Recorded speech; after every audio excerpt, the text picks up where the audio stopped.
अस्सलाम वालेकुम जी, क्या हाल चाल है दोस्तों। उम्मीद है सब खैरियत से होंगे। तो आज की वीडियो कोरिया जापान पे बहुत अच्छी न्यूज़ है, गुड न्यूज़ है कोरिया की तरफ से। और जापान की भी कुछ अपडेट्स हैं वो भी बताऊंगा, और ये भी बताऊंगा कि अगर जापान का या कोरिया का वीज़ा आ जाए तो उस वीज़ा पे कौन कौन से कंट्रीज आपको फ्री एंट्री देते हैं। जैसा कि मैंने पहले एक वीडियो बनाई शेंजन वीज़ा पे कि अगर शेंजन वीज़ा हो तो आप कौन कौन से कंट्रीज में विदाउट वीज़ा जा सकते हैं, ट्रैवल कर सकते हैं। तो ये मैंने एक सीरीज शुरू की कि आपको बताऊं कि अगर एक कंट्री का वीज़ा आ जाए तो दूसरा कंट्री किस तरीके से आपको फ्री एंट्री देता है, या कौन कौन से कंट्रीज इंक्लूड होते हैं। अब कुछ ऐसे भी कंट्रीज हैं अगर उनका वीज़ा हो तो आपको साउथ कोरिया में फ्री एंट्री मिल जाती है, वो भी बात करूंगा। तो स्टार्ट लेता हूं सबसे पहले दोस्तों कोरिया पे कि कोरिया की क्या न्यूज़ आई है। दोस्तों कोरिया ने एम्बेसीज ओपन कर दी हैं पाकिस्तान में, वर्किंग स्टार्ट हो चुकी है, लेकिन वो सी कैटेगरी नहीं, टूरिस्ट कैटेगरी के लिए नहीं हुई है। वो D category long term visa के लिए ओपन कर दिए गए हैं। अब लॉन्ग टर्म वीज़ा में कौन से वीज़ाज आते हैं? ऐसे वीज़ा जो कि 30 डेज से ज़्यादा हों उनको लॉन्ग टर्म कैटेगरी में कंसीडर किया जाता है। वो अब टूरिस्ट स्पाउस वीज़ा भी हो सकते हैं, वो वर्क वीज़ा भी हो सकता है, स्टडी वीज़ा भी हो सकता है, कोई भी वीज़ा हो सकता है, तो उसको डी कैटेगरी में इंक्लूड किया जाता है। तो ऐसे वीज़ा का जो प्रोसेसिंग है वो क्लोज कर दिया गया था आज से 4 महीने पहले, लेकिन अभी 29 अक्टूबर को इन्होंने दोबारा से पाकिस्तान में एम्बेसी ओपन कर दी है। बहुत सारे लोगों के जहनों में है कि पाकिस्तान में जो एम्बेसी इन्होंने वर्किंग स्टार्ट की है कोरिया ने, उसमें टूरिस्ट कैटेगरी विजिट वीज़ा वाले जा सकेंगे, वो अप्लाई कर सकेंगे। ऐसा नहीं है, मुझे बहुत सारे कमेंट्स आए हैं कि समीर भाई एम्बेसी ओपन हो गई है। तो मैंने जब तहकीक की तो पता चला नहीं, ये टूरिस्ट वालों के लिए नहीं है, ये लॉन्ग कैटेगरी वालों के लिए। ऐसे हजरात जो कि काफ़ी अरसे से फंसे हुए थे स्पाउस वीज़ा के लिए, वर्क वीज़ा के लिए, या फिर स्टडी वीज़ा के लिए, उनको बताता चलूँ कि इस टाइम अप्लाई कर सकते हो आप और कोरिया जा सकते हो। नंबर 2 पे जापान की जो न्यूज़ है दोस्तों, जापान टोटल क्लोज्ड है। जापान अप्रैल में जाके अपनी एम्बेसी ओपन करेगा विजिट वीज़ा वालों के लिए, अप्रैल 2021। इसी तरह कोरिया का भी इनके करीब करीब आता है, क्योंकि कोरिया और जापान का जो प्रोसीजर होता है वो तकरीबन ऑलमोस्ट सेम रहता है, चाहे वो विजिट वीज़ा के हवाले से बात करूँ या किसी भी चीज़, क्योंकि सेम कंट्री है। डेस्टिनेशन अगर देखा जाए दोनों कंट्रीज़ की तो वो करीब करीब ही हैं, तो इसलिए इन दोनों के प्रोसीजर भी सेम बनते हैं। तो अगर बात करूं कोरिया के विजिट वीज़ा के हवाले से, तो विजिट वीज़ा नेक्स्ट ईयर ही ओपन करेंगे। इस साल बहुत मुश्किल है इनका वीज़ा ओपन होना। और पाकिस्तान से अगर कोरिया के वीज़ा की बात करूं तो दोस्तों पाकिस्तान से इन्विटेशन रिक्वायर्ड होता है। इन्विटेशन के बगैर आप कोरिया का वीज़ा अप्लाई नहीं कर सकते हो। जो लोग यूएई में रहते हैं उनको विदाउट इनविटेशन वो अप्लाई कर सकते हैं, लेकिन उसकी भी कंडीशन होती है कि आपने कम से कम एक रेजिडेंसी वीज़ा मुकम्मल किया हुआ हो और दूसरा वीज़ा लगवाया हो, देन आप एलिजिबल हो अप्लाई करने के लिए कोरिया का वीज़ा। मीन्स टू से कि 2 साल आपने यूएई में ऑलरेडी गुजारने हैं, एक वीज़ा मुकम्मल करना है, सेकंड वीज़ा लगवाना है, उस पे आप कोरिया का वीज़ा बगैर इनविटेशन के अप्लाई कर सकते हो। और यूएई से जिनकी थोड़ी सी ट्रैवल हिस्ट्री है, बैंक स्टेटमेंट है, अच्छा स्टेटस है, तो कोरिया का वीज़ा अप्लाई करें तो उनको मिल जाता। अब बात करते हैं ऐसे कौन से कंट्रीज हैं जो कि अगर जापान का या कोरिया का वीज़ा मिल जाए तो उस पर आप फ्रीली ट्रैवल कर सकते हो उन कंट्रीज में विदाउट वीज़ा। बहुत सारे लोगों को नहीं मालूम होता कि हमारे पास एक कंट्री का वीज़ा आ जाए और दूसरे कंट्री में किस तरीके से मूव करना है। मैं सबसे पहले बात करूंगा दोस्तों जापान की। जापान वीज़ा के हवाले से बात करूंगा। अगर जापान वीज़ा अगर आपको मिल जाए तो उस वीज़ा पे कौन कौन से कंट्री विदाउट वीज़ा आपको एंट्री देते हैं।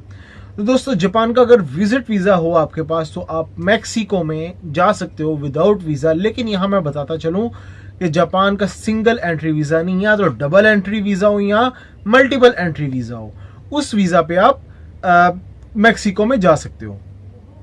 इसी तरह अगर मैं बात करूं जॉर्जिया की, अगर आपके पास जापान का सिंगल एंट्री वीज़ा भी है तो आपको जॉर्जिया में वीज़ा एंट्री है, वीज़ा रिक्वायर्ड नहीं, आप जा सकते हो। उसके बाद ओमान की बात करूं तो उसमें भी आप जा सकते हो। उसके बाद सिंगापुर की बात करूं, सिंगापुर सिर्फ इंडियंस के लिए, बहुत सारे ये समझते हैं लोग कि सिंगापुर भी जापान वीज़ा पे एंट्री है। जापान वीज़ा पे एंट्री तो है लेकिन उसमें इंडियंस आते हैं, पाकिस्तानी इंक्लूड नहीं है। उसके अलावा अगर मैं मलेशिया की बात करता हूँ, मलेशिया कैटेगरी में पाकिस्तान इंक्लूड है। मलेशिया जस्ट फ्यू नेशनैलिटीज़ को अलाउ करता है कि अगर आपके पास जापान का वीज़ा है तो आप ट्रांजिट ले सकते हो। जब मलेशिया कोलालमपुर एयरपोर्ट पे पहुंचोगे तो आपको एंट्री मिल जाएगी। वो सिर्फ पाकिस्तानी हो गए, इंडियंस हो गए, जस्ट फ्यू नेशनल हैं, ऑल नेशनलिटीज़ के लिए नहीं है। खुशकिस्मती से हम लोग उस लिस्ट में शामिल हैं।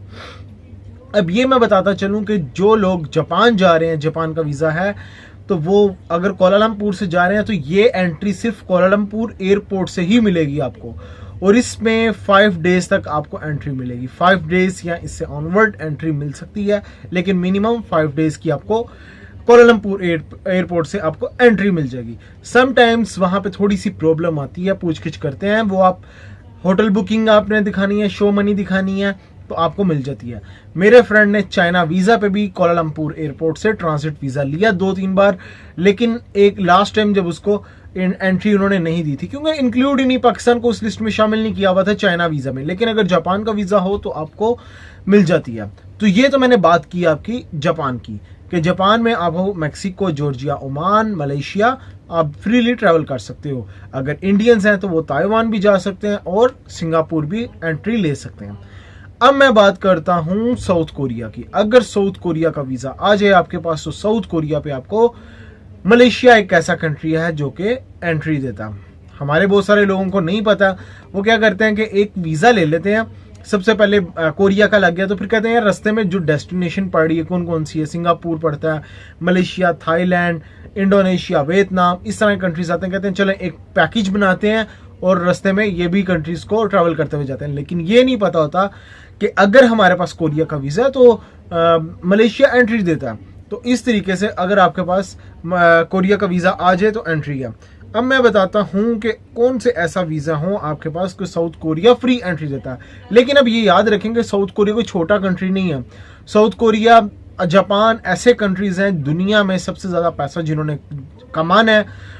अमेरिका, कनाडा, ऑस्ट्रेलिया, यूके को भी इस लिस्ट से निकालें, न्यूजीलैंड, इसके बाद जिसने सबसे ज़्यादा पैसा कमाना है तो वो कोरिया और जापान ऐसे कंट्रीज हैं जो कि लेबर कैटेगरी में चले जाएं, किसी भी कैटेगरी में जाएं तो आप पैसा कमाते हो, अच्छा खासा कमाते हो। रेफ्यूजी स्टेटस पे मेरे दोस्त गए हुए हैं तो वो बड़ा बड़ा पैसा कमा रहे हैं, मुझे बताते हैं। खैर उन पे अलग से किसी दिन वीडियो बनाऊंगा। तो अब मैं बताता चलूं कि साउथ कोरिया में फ्री एंट्री लेनी है, लेकिन उसके लिए भी होगी इस बात है आपके पास बड़ा वीज़ा होना चाहिए। कौन से कंट्रीज के वीज़ा होना चाहिए? इस लिस्ट में उन्होंने क्यूबा, मैकेडोनिया, सीरिया, सूडान और ईरान को शामिल नहीं किया कि ये 4-5 जो कंट्रीज हैं वो लिस्ट में शामिल नहीं है, वो फ्रीली एंटर नहीं हो सकते हैं। लेकिन खुशकिस्मती से पाकिस्तान इंक्लूड है। अब मैं यहाँ पे एक चीज़ बताता चलूँ कि अमेरिका का एक कंट्री जो कि कैरेबियंस में क्यूबा, और इसी तरह यूरोप का एक कंट्री मैकेडोनिया, वो भी इस लिस्ट में उन्होंने शामिल किया हुआ कि भाई वो कोरिया नहीं आ सकते, उनको वीज़ा रिक्वायर्ड है। इवन कि उनके पास अमेरिका का भी वीज़ा होगा तब भी उनको साउथ कोरिया का वीज़ा चाहिए।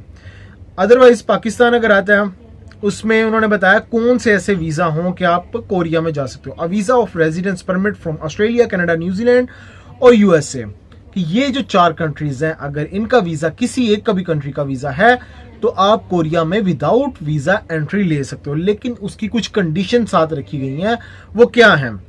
अगर वो कहता है कि आपके पास ग्रीन कार्ड हो या वीज़ा हो यूएसए का, तो आपकी जो फ्लाइट है मस्ट, यानी कि कोई स्टॉप नहीं होना चाहिए कि आपकी फ्लाइट सियोल या कोई भी कोरिया के अंदर जहां पे आप स्टॉप करें वहां से डायरेक्टली अमेरिका में होनी चाहिए। रास्ते में कोई और स्टॉप नहीं होना चाहिए, देन आपको एंट्री मिल जाएगी। तो ये एंट्री कितनी दिन की होगी? 30 डेज तक की आपको कोरिया एंट्री देता है। मैं इसको आसान अल्फाज में बयान करूं कि आपने वाया फ्लाइट पकड़ ली, यहां से न्यूयॉर्क जाना है, तो रास्ते में सियोल पड़ रहा है, ये मैं एग्जांपल दे रहा हूं, तो सियोल के बाद डायरेक्टली आपकी न्यूयॉर्क की फ्लाइट होनी चाहिए। ऐसा नहीं होना चाहिए कि सियोल से आप लंदन आ रहे हो, लंदन से आप या फिर कोई और रास्ते में कंट्री पड़ रहा है तो उसमें फ्लाइट ट्रांजिट कर रही है, देन आप वहां पे आगे जा रहे हो, देन आपको एंट्री नहीं मिलेगी। ये डायरेक्ट फ्लाइट होनी चाहिए। इसी तरीके से अगर मैं बात करता हूं ऑस्ट्रेलिया की, तो ऑस्ट्रेलिया का भी रेजिडेंसी वीज़ा हो, रेजिडेंसी परमिट हो या फिर वीज़ा होल्डर हो, तो वो भी डायरेक्ट ऑस्ट्रेलिया के लिए फ्लाइट हो, देन आपको एंट्री मिलेगी। इसी तरह कनाडा और न्यूजीलैंड, ये 2 कंट्रीज हैं कि अगर इनकी डायरेक्टली फ्लाइट्स बन रही हैं जो कि सियूल से या फिर कोरिया के किसी भी सिटी से जा रही हैं तो डायरेक्टली है तो आपको एंट्री मिल जाएगी कोरिया में। अब यहाँ पे एक चीज आती है कि यार आपने तो इतने बड़े कंट्रीज के नाम बता दिए तो हम वो वीजा कैसे लें। मैं एक चीज बताता हूँ कि जब यूएसए का वीजा आ जाता है मोस्टली लोगों को यूएसए का वीजा मिलता है, वो यूएसए का वीजा लेके उनको, लेकिन ये नहीं पता था कि कोरिया में एंट्री मैं उन लोगों के लिए बताता चलूँ। अभी मैंने जब वीडियो बना रहा हूँ तो हर चीज को मुझे एक्सप्लेन करना है, इसलिए मैंने ये बता दिया कि जो कंट्रीज फ्रीली एंट्री आपको दे रहे हैं तो उनमें से कोरिया है, जापान है।